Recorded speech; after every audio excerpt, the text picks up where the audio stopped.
Welcome to our channel. Today we how to configure Google Forms for student surveys detailed guide step by step clearly. Open your web browser and navigate to Google Forms. Log in with your Google account if you haven't already.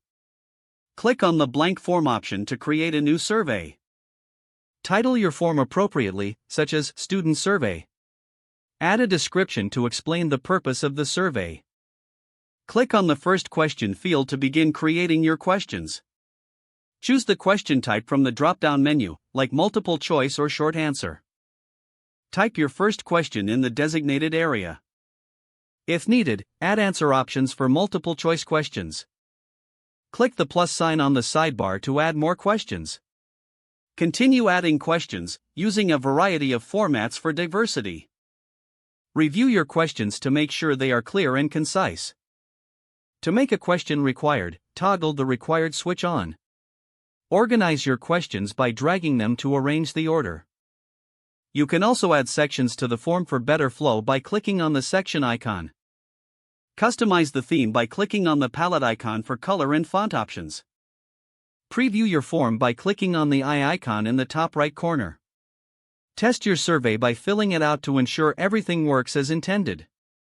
Once satisfied, click on the Send button in the top right corner. Choose to share via email, link, or embed code, depending on your audience.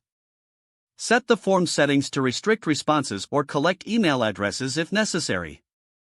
Once distributed, monitor responses by heading to the Responses tab.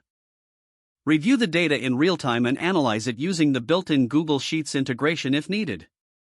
Make any adjustments to your questions or settings based on feedback or observations. Now you're ready to gather valuable insights from your students.